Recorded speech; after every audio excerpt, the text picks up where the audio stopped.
Di peta Indonesia ada satu pulau yang berbentuk seperti huruf K. Hayo tebak apa? Ya, benar banget, pulau itu adalah Pulau Sulawesi. Hari ini kita mau berkunjung ke Sulawesi Barat, tepatnya suku Mandar. Di suku Mandar terdapat 541.000 jiwa penduduk. Suku Mandar terletak di Kabupaten Majene. Daerahnya dikelilingi sungai dan pegunungan loh.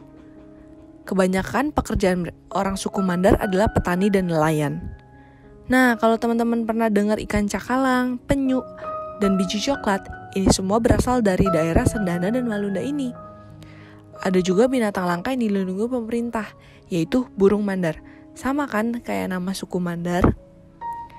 Orang Mandar memiliki tradisi atau kebiasaan yang masih melekat dan dilestarikan, yaitu kalindak-dak. Ketika mereka ingin menyampaikan keinginannya kepada seseorang, mereka akan berbicara dengan nada menyindir. Ada juga yang berbentuk puisi, gombalan, motivasi, dan lain-lain.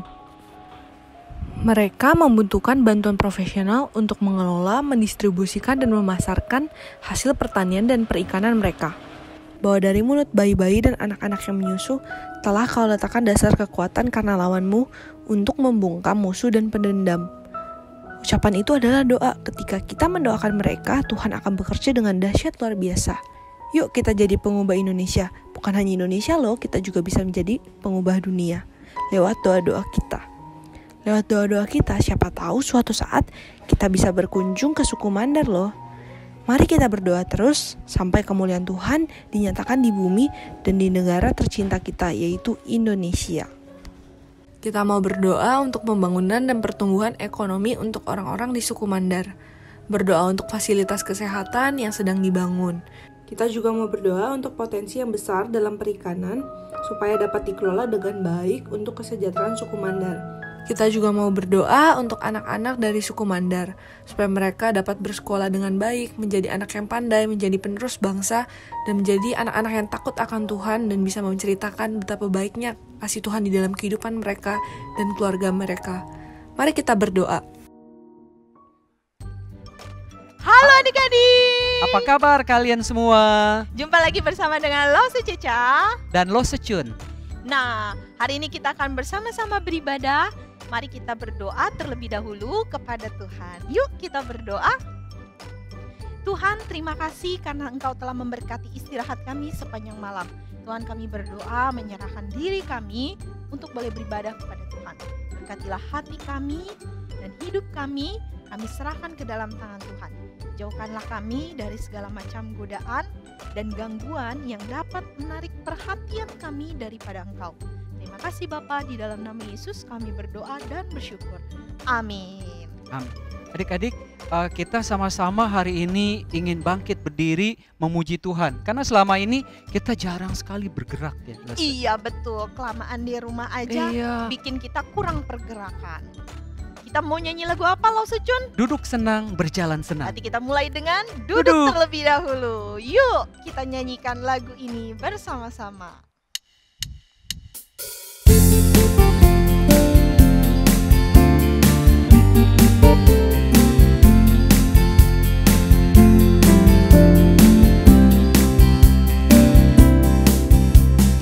Duduk senang, berjalan senang.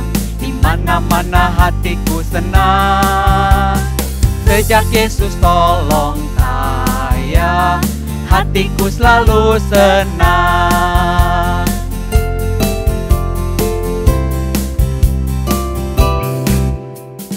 Duduk senang, berjalan senang. Di mana-mana hatiku senang.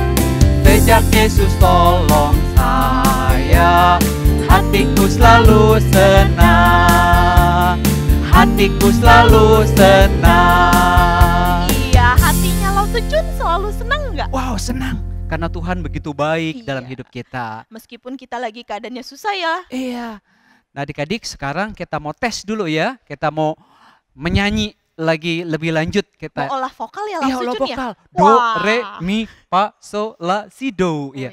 Do, itulah dosamu. Kita naikkan pujian ini sama-sama adik-adik.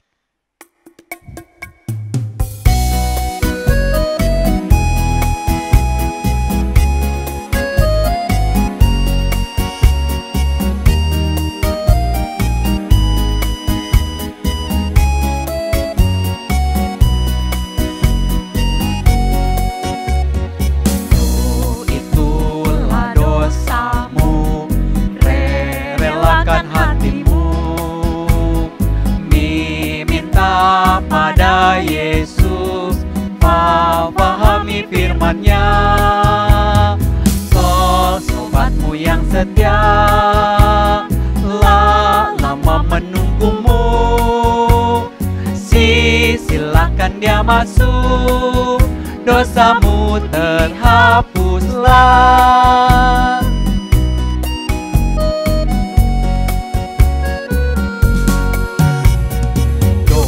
Itulah dosamu, relakan hatimu, minta pada Yesus, pahami firman-Nya. Sobatmu yang setia lama menunggumu, silakan dia masuk, dosamu terhapuslah. Iya, puji syukur karena dosa kita sudah dihapuskan oleh Tuhan Yesus. Kalau secun sekarang kita akan bersiap-siap untuk mendengarkan firman Tuhan. Yuk kita nyanyikan lagu Tuhan Yesus, aku berjanji.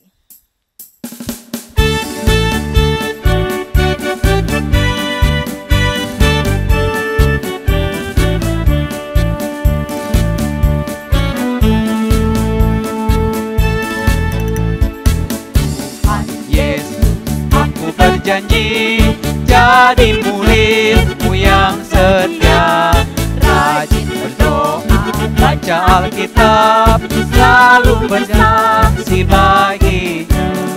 Akal iblis aku menolak, firman Tuhan aku menurut. Mulai sekarang sampai selamanya, tetap setia pantang mundur. Tuhan Yesus, aku berjanji jadi muridmu yang setia, rajin berdoa, baca Alkitab, selalu bersaksi bagimu. Akal iblis aku menolak, firman Tuhan aku menurut. Mulai sekarang sampai selamanya, tetap setia pantang mundur. Iya, kita akan mendengarkan firman Tuhan yang akan dibawakan oleh Lause Orchid. Halo adik-adik sekalian, hari ini kita akan mendengarkan cerita perjumpaan dengan Allah yang diambil dari Kejadian 25 dan 35 sampai 40. Tapi sebelum itu kita akan bermain dulu. Caranya gampang. Cukup ikuti perintah Lause. Kalau misalnya Lause bilang pegang rambut, kalian pegang rambut. Kalau Lause bilang pegang telinga, kalian pegang telinga. Bisa? Oke, mari kita mulai. Lause mau bilang pegang telinga, pegang rambut, pegang mulut, pegang mata. Ya, ada yang mengikuti gerakan Lause, tapi ada juga yang pasti mengikuti perintah Lause. Mengikuti perintah adalah hal yang sangat penting dalam kehidupan kita. Sama seperti bangsa Israel, ketika mereka diberi perintah oleh Allah, mereka harus mentaatinya. Bila tidak mentaatinya, maka mereka harus menanggung akibatnya. Allah menuliskan 10 perintah di atas 2 loh batu dan memberikannya kepada Musa di atas Gunung Sinai. Allah juga memerintahkan Musa untuk membangun kemah suci, kemah bagi Tuhan. Apa itu kemah? Kemah menurut Kamus Besar Bahasa Indonesia adalah kata benda, tempat tinggal darurat, biasanya berupa tenda yang ujungnya hampir menyentuh tanah, dibuat dari kain terpal dan sebagainya. Berarti kemah itu sama dengan rumah dong ya. Nah, kenapa ya Allah menyuruh Musa membangun sebuah rumah baginya? Kalau adik-adik, kenapa harus tinggal dalam rumah? Ya, biar kalau hujan tidak kehujanan, panas tidak kepanasan, juga melindungi kita semua dari mara bahaya seperti orang jahat atau binatang buas. Terus, kenapa ya Allah menyuruh bangsa Israel membangun sebuah kemah bagi Tuhan? Memangnya Allah takut panas? Allah takut hujan? Atau Allah takut binatang buas? Tentu saja tidak adik-adik. Jadi tujuan kemah suci dibangun itu adalah untuk menyatakan kehadiran Allah sebagai Raja mereka, Raja bangsa Israel. Allah akan diam di antara umatnya dan bertemu dengan mereka ketika mereka datang menyembah dan beribadah kepadanya. Keluaran 25 ayat 8, dan mereka harus membuat tempat kudus bagiku supaya aku akan diam di tengah-tengah mereka. Sebelum memulai mendirikan kemah suci, Allah memberikan 2 perintah kepada bangsa Israel melalui Musa. Perintah yang pertama, bangsa Israel akan bekerja membangun kemah suci selama 6 hari. Pada hari yang ke-7 mereka harus beribadah atau beristirahat karena itu hari Sabat. Ini mengacu kepada hukum Taurat yang keempat.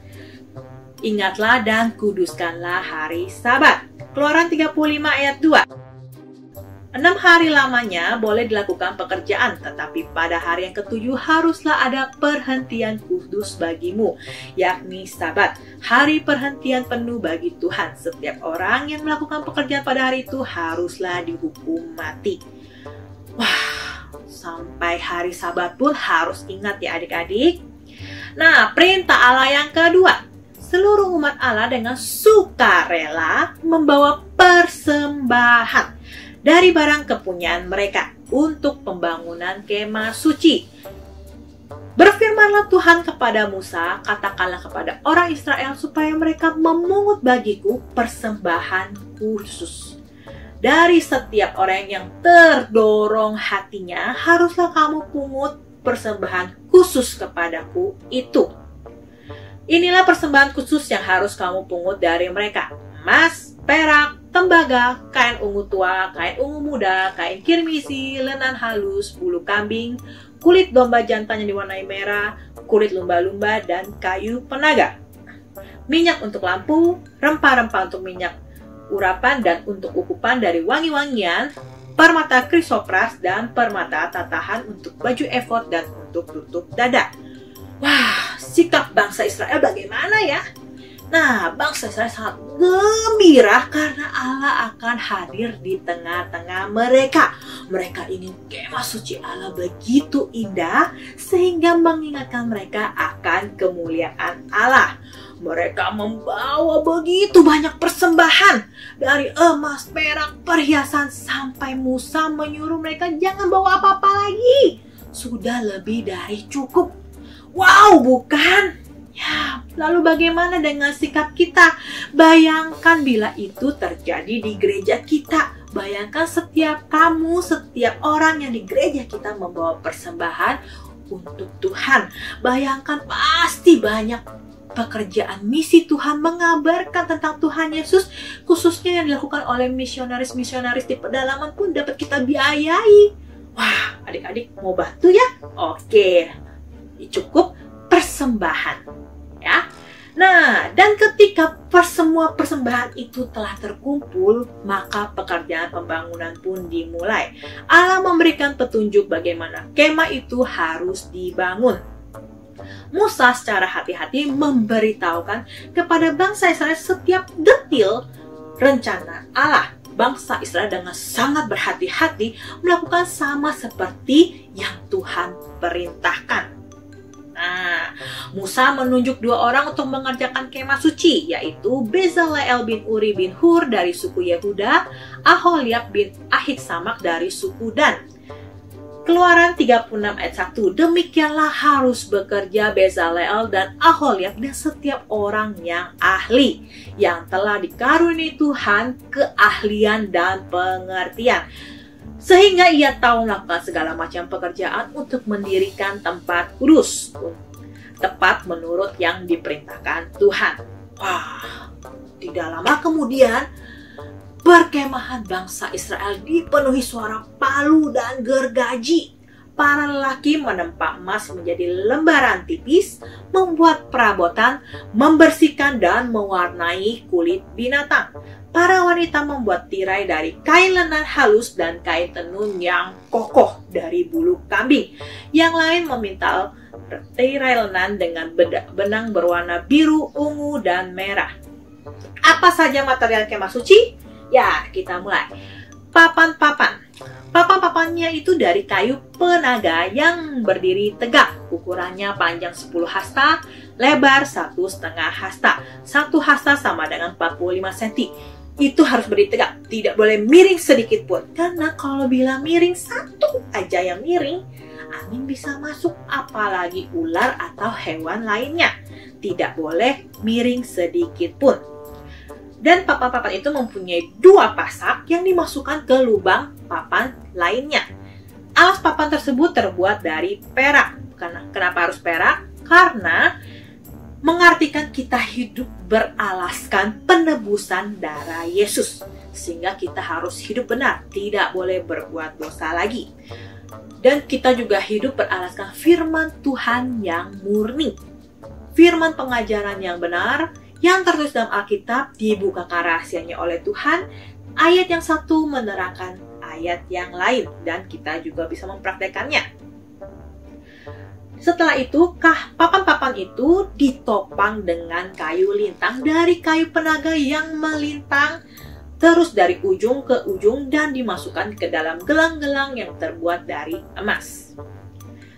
Berjumlah 20 papan pada sebelah selatan, 20 papan pada sebelah utara, dan 6 papan di sebelah barat untuk sisi belakang kemah suci. Papan dan kayu lintang tersebut semua dilapisi oleh emas.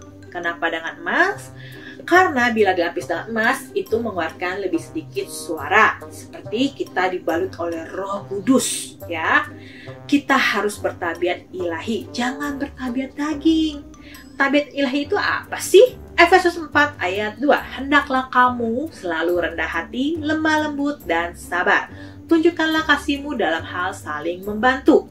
Rendah hati itu artinya kemampuan untuk mengaku dosa. Kalau diampuni, jangan berbuat dosa lagi. Lemah lembut, kemampuan untuk mengampuni orang lain dan melupakannya. Sabar, rela menderita untuk orang lain. Adalah kemah suci. Kemah suci pertama kali didirikan pada bulan yang pertama, tahun yang kedua sesudah bangsa Israel keluar dari tanah Mesir. Kemah suci dirancang oleh Allah dengan menyesuaikan gaya hidup bangsa Israel pada saat itu, yang nomaden, berpindah-pindah. Ini adalah denah secara keseluruhan kemah suci, ada pelatarannya juga. Nah, kita masuk ke pelataran kemah suci. Pelataran kemah suci dikelilingi dengan layar yang terbuat dari lenan halus yang dipintal, tergantung pada tiang tembaga. Tirai pintu gerbang warnanya ungu tua, ungu muda, dan kirmizi, panjangnya 20 hasta, tergantung pada 4 tiang. Segala tiangnya dihubungkan dengan penyambung dan memakai kaitan-kaitan perak. Terdapat mesbah korban bakaran dan bejana pembasuhan. Segala perabotannya dibuat dari tembaga. Ukuran dari pelataran kemah suci ini adalah panjang 100 hasta, lebar 50 hasta. Nah, ini adalah mesbah korban bakaran. Ini adalah bejana pembasuhan. Bejana pembasuhan adalah tempat para imam membasuh tangan dan kaki mereka sebelum memasuki kemah suci. Ini adalah kemah suci. Kemah suci ditutupi oleh 4 jenis tenda yang berbeda-beda. Kita mulai dari tenda yang pertama. Tenda yang paling dalam itu adalah terbuat dari lenan halus dengan gambar kerubium dijahit dari kain ungu tua, ungu muda, dan kirmizi, dan mungkin pula dengan benang emas. Tenda yang kedua, bulu kambing terletak di atas kain lenan halus dan terdiri atas 11 tenda. Tenda yang ketiga, kulit domba jantan yang dicelup merah. Nah, ini adalah tenda yang paling akhir, yang paling di luar adalah kulit lumba-lumba. Namun sepertinya bukan lumba-lumba, diperkirakan sejenis hewan air yang mirip. Ini adalah interior dari kemah suci. Bagian dalam kemah suci dibagi menjadi 2 oleh 1 tirai. Sebelah luar disebut ruang kudus, sebelah dalam disebut ruang maha kudus. Keluaran 26 ayat 33, haruslah tabir itu kau gantungkan pada kaitan penyambung tenda itu, dan haruslah kau bawa tabut hukum ke sana, ke belakang tabir itu, sehingga tabir itu menjadi pemisah bagimu antara tempat kudus dan tempat maha kudus. Ini adalah ruang kudus. Pintu ruang kudus memisahkan dari pelataran kemah suci dengan tirai yang digantung di atas 5 tiang tegak pada sisi timur kemah suci dan merupakan pintu masuk. Ruang kudus ada di sebelah barat dan merupakan ruang yang lebih besar dari ruang maha kudus. Di dalam ruang kudus ditempatkan meja roti sajian, kandil, dan mezbah pembakaran ukupan. Ini adalah meja roti sajian. Di atas meja roti sajian ditempatkan 12 roti bundar, masing-masing mewakili ke-12 suku bangsa Israel. Diganti setiap minggu dengan roti yang baru dan menjadi makanan bagi para imam. Meja roti sajian ditempatkan di sebelah kanan dari ruang kudus di sisi utara. Terbuat dari kayu penaga berlapis emas. Ukurannya panjang 2 hasta, lebar 1 hasta, dan tinggi 1,5 hasta. 1 hasta sama dengan 45 cm. Masih ingat ya? Oke. Dan yang kedua ini adalah kandil. Kandil terdiri atas alas kaki, batang, dan 6 cabang, masing-masing 3 sebelah menyebelah, dan 7 buah pelita. Batang dan cabang dilengkapi dengan kelopak, tombol, dan kembang. Kandil terbuat dari emas murni seberat 1 talenta. 1 talenta kira-kira sekitar 150 kilo. Ukurannya tidak ditulis di dalam Alkitab. Fungsi utama kandil adalah sebagai alat penerangan bagi kemah suci. Dinyalakan mulai dari sore hari hingga keesokan paginya. Imamat 24 ayat 3, Harun harus tetap mengatur lampu-lampu itu di depan tabir yang menutupi tabut hukum di dalam kemah pertemuan dari petang sampai pagi di hadapan Tuhan. Itulah suatu ketetapan untuk selama-lamanya bagimu turun-temurun. Nah, yang ketiga ini adalah mezbah pembakaran ukupan atau mezbah dupa, terbuat dari kayu penaga berlapis emas murni. Ukurannya panjang 1 hasta, lebar 1 hasta, tinggi 2 hasta. Selanjutnya ke ruang maha kudus. Di ruang maha kudus ada tabir pemisah antara ruang kudus dan ruang maha kudus. Di dalam ruang maha kudus terdapat tabut Allah. Apa itu tabut Allah? Tabut Allah adalah tabut perjanjian. Adalah sebuah peti yang terbuat dari kayu yang berlapis emas. Diangkut dengan menggunakan kayu pengusung yang ukurannya sesuai dengan gelang-gelang di keempat penjurunya. Ibrani 9:4, di situ terdapat mezbah pembakaran ukupan dari emas dan tabut perjanjian yang seluruhnya dilapis dengan emas. Di dalam tabut perjanjian itu tersimpan buli-buli emas berisi mana. Masih ingat mana? Tongkat Harun yang pernah bertunas dan loh-loh batu yang bertuliskan perjanjian.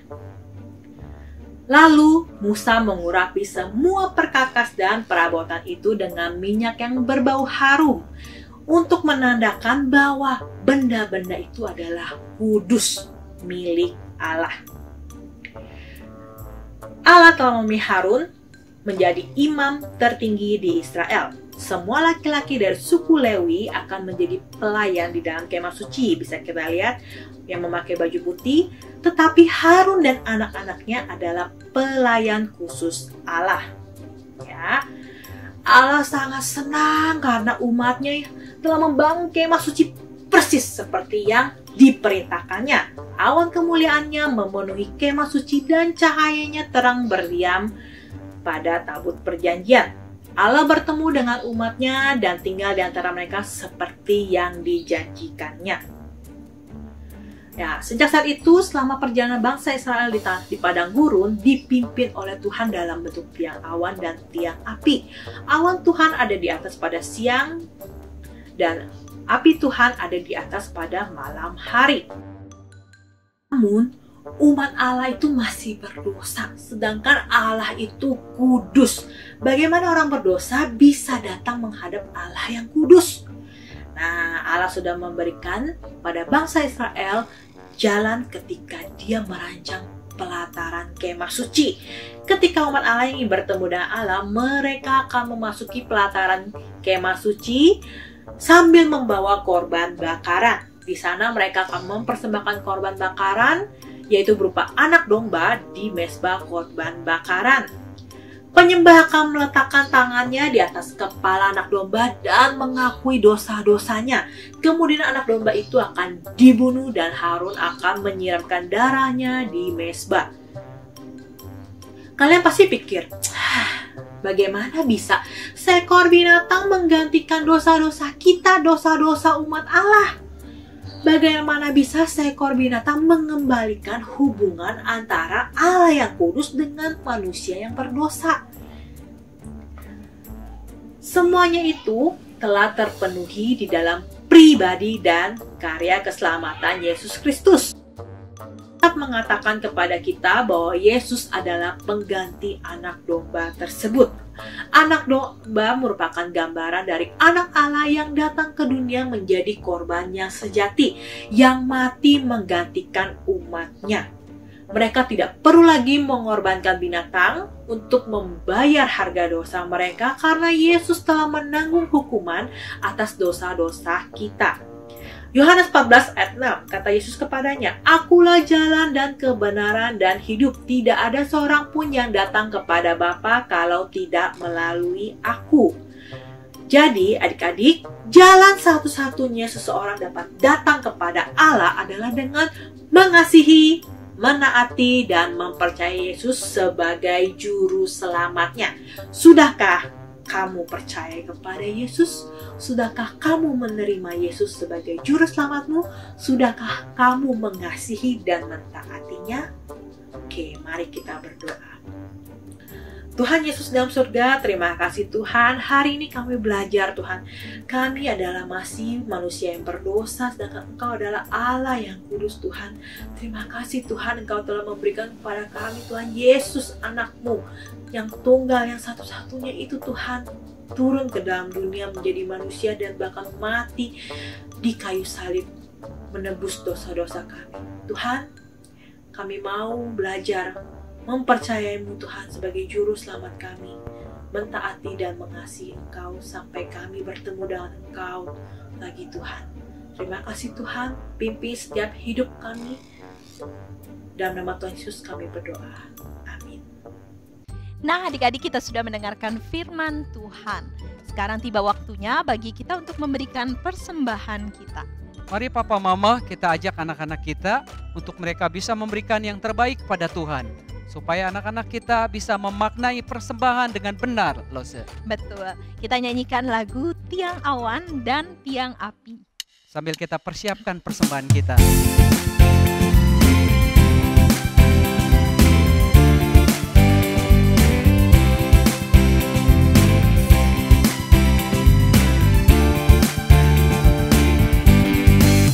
Perlu khawatir terhadap apapun. Tangan-Mu yang penuh kasih menopangku tanpa henti.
seperti tiang api yang menerangi dari gelap malam.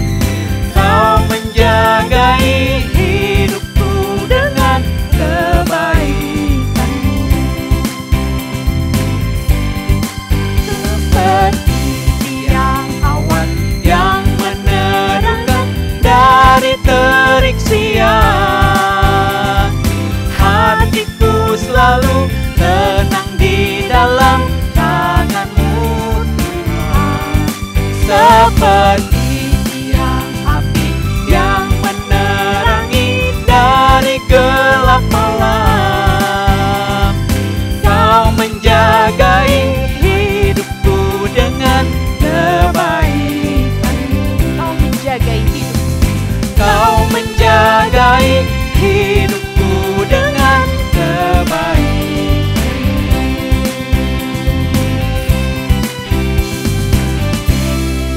Kita akan berdoa untuk persembahan yang sudah terkumpul, dan juga kita akan berdoa mengakhiri ibadah kita pada hari ini. Silakan Lose Cuniadi yang akan memimpin kita dalam doa. Mari kita tundukkan kepala.